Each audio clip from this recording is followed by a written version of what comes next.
Dear student, आज हम समझ रहे हैं विदेशी व्यापार में भुगतान करने की विधियाँ। जब हम विदेश से माल खरीदते हैं और जब हम विदेश से माल खरीदते हैं यानी आयात करते हैं, तो उस आयात करने पर हमें उस जो माल आयात किया है उसका हमें भुगतान करना होता है। तो विदेश से माल आयात करने पर हमें उसका भुगतान करने में बहुत सारी कठिनाइयों का सामना करना पड़ता है। देश के अंदर क्रय विक्रय करने पर हमें भुगतान करने में बहुत आसानी होती है। जब हम विदेश से माल आयात करते हैं तो उसका क्रय विक्रय करने में भुगतान करने में बहुत सारी कठिनाइयों का सामना करना पड़ता है। क्यों? क्योंकि विदेशी मुद्राओं के विनिमय दर में कमी और वृद्धि होती रहती, परिवर्तित होती रहते हैं। सबसे पहले जब हम विदेशी व्यापार करते हैं तो विदेशी व्यापार में सबसे पहले हमें यह तय कर लेना चाहिए कि भुगतान किस प्रकार किया जाएगा और कब किया जाएगा, और उस देश में कौन कौन सी मुद्राएं चलन है, ये सारी जानकारी प्राप्त करने के बाद ही विदेशी व्यापार करना चाहिए। क्योंकि उसके भुगतान और लेन देन में बहुत सारी कठिनाइयों का सामना करना पड़ता है। तो हम समझ रहे हैं सबसे पहले विदेशी व्यापार के भुगतान की कौन कौन सी विधियाँ हैं। तो हम एक ग्राफ बना रहे हैं, उस ग्राफ के तौर पर हम समझेंगे विदेशी व्यापार का भुगतान। तो सबसे पहले देखते हैं, ग्राफ बना के देख रहे हैं विदेशी व्यापार का भुगतान कैसे होता है।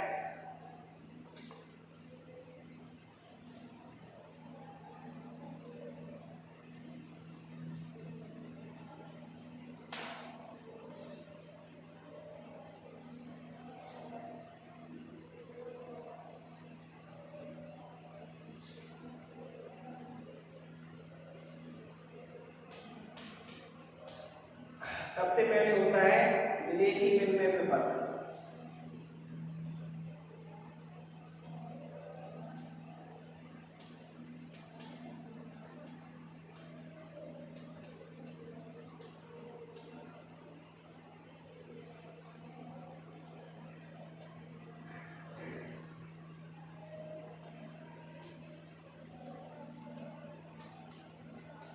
विदेशी विनिमय पत्र, उसके बाद लेखात्मक साक्ष्य।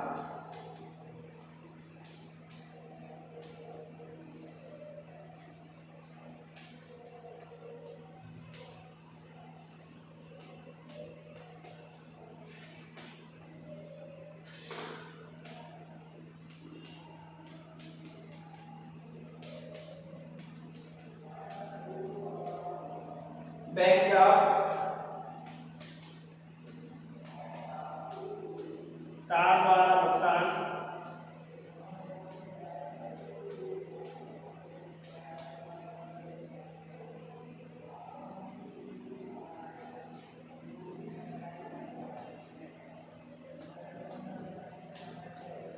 खुले खाते की व्यवस्था,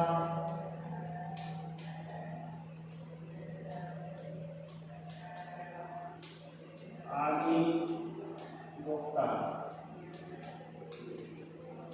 तो जी हमारे भुगतान करने की विधियां हैं। इस विधियों में सबसे पहले विदेशी जो विनिमय प्रपत्र है वो कितने प्रकार का होता है। तो ये दो प्रकार का होता है। एक होता है साधारण,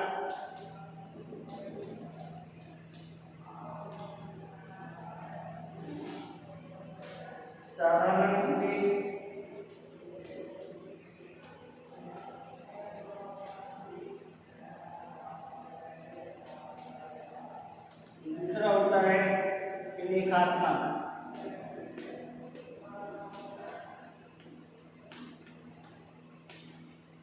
लेखात्मक प्रपत्र, इस प्रकार से दो प्रकार के प्रपत्र होते हैं। और भुगतान का प्रलेख और स्वीकृति का, इसमें भी ये दो प्रकार का होता है। एक भुगतान वाला होता है, एक स्वीकृति वाला होता है।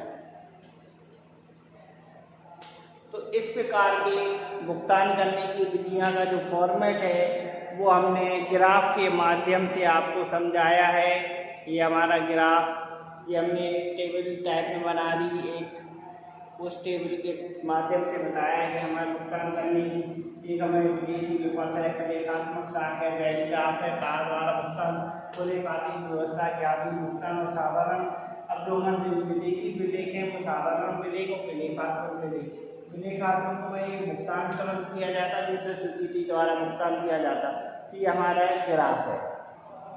सबसे पहले जब हम विदेशी विनिमय विपत्र की बात करेंगे तो विदेशी विनिमय विपत्र, जब विदेश को विनिमय विपत्र लिखते हैं तो वो हमारा विदेशी विनिमय विपत्र, जब एक देश के द्वारा दूसरे देश को विनिमय विपत्र, जैसे हमारा हमने बिल लिखा भारत देश ने किसी अमेरिका के ऊपर बिल लिखा तो इस प्रकार लिखा गया बिल विदेशी विनिमय विपत्र कहलाएगा।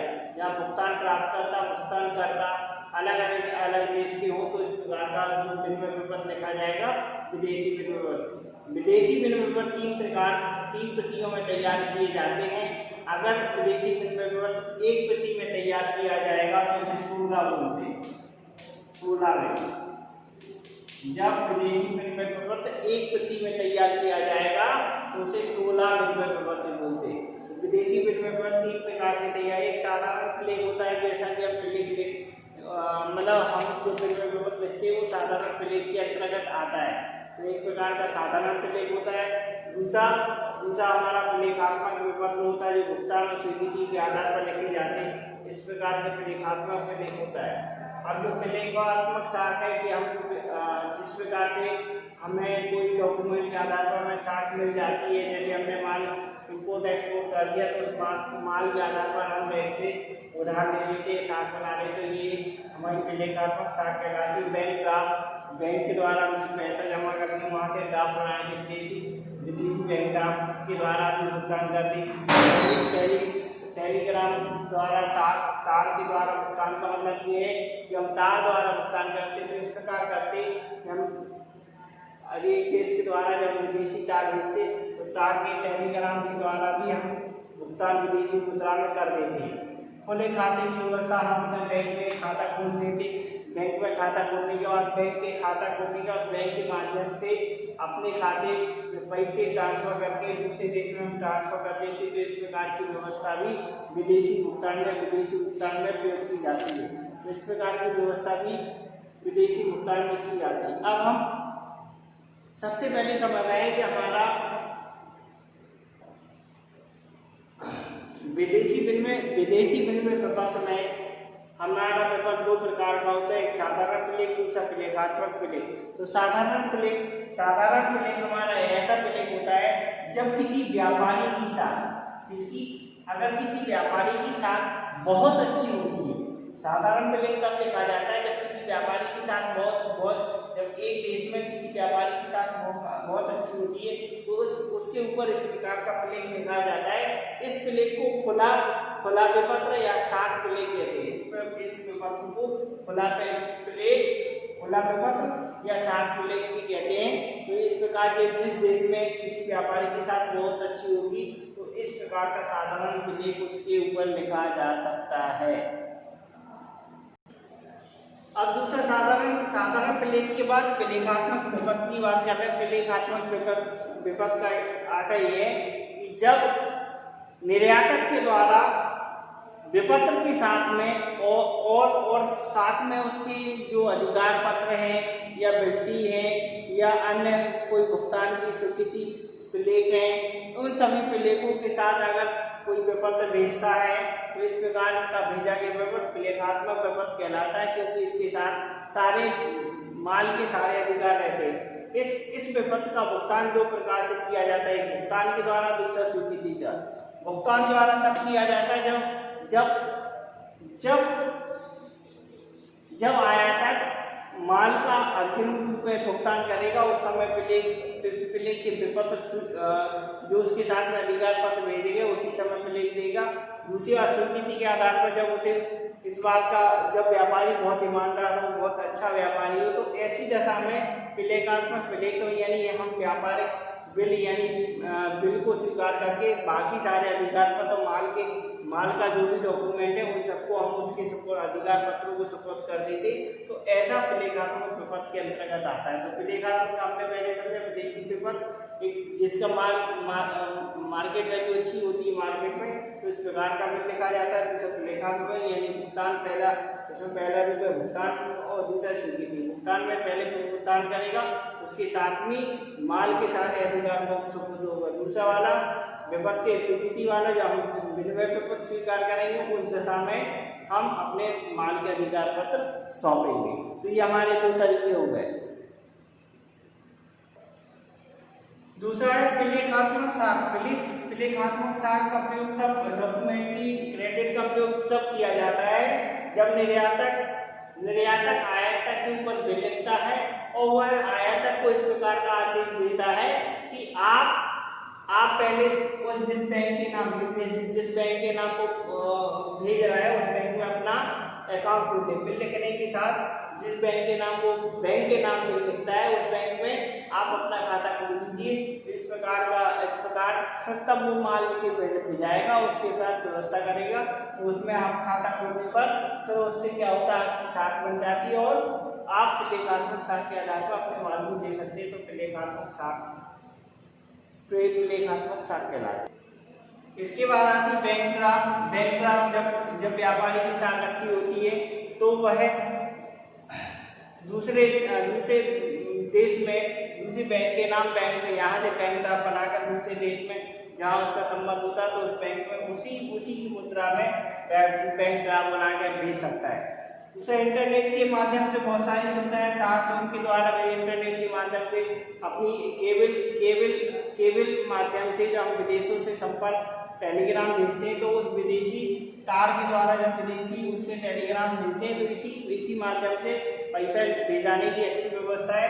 और डाक द्वारा और दूसरी बात, अगर इंटरनेट के माध्यम से भी अगर हम मनी ट्रांसफर करते हैं तो वो भी साधन के माध्यम से कर सकते हैं। दूसरा खुले खाते की व्यवस्था, अगर विदेशी देश में हमारा कोई अकाउंट है उस अकाउंट के माध्यम से भी हम उस विदेशी मुद्रा में किसी देश व्यापारी निर्यातक को भुगतान कर सकते हैं। तो ये हमारी ऐसी व्यवस्था है जो विदेशी भुगतान में जो हमें कठिनाइयाँ आती हैं इन प्लेगों के माध्यम से उन कठिनाइयों को आसानी से दूर किया जा सकता है। धन्यवाद।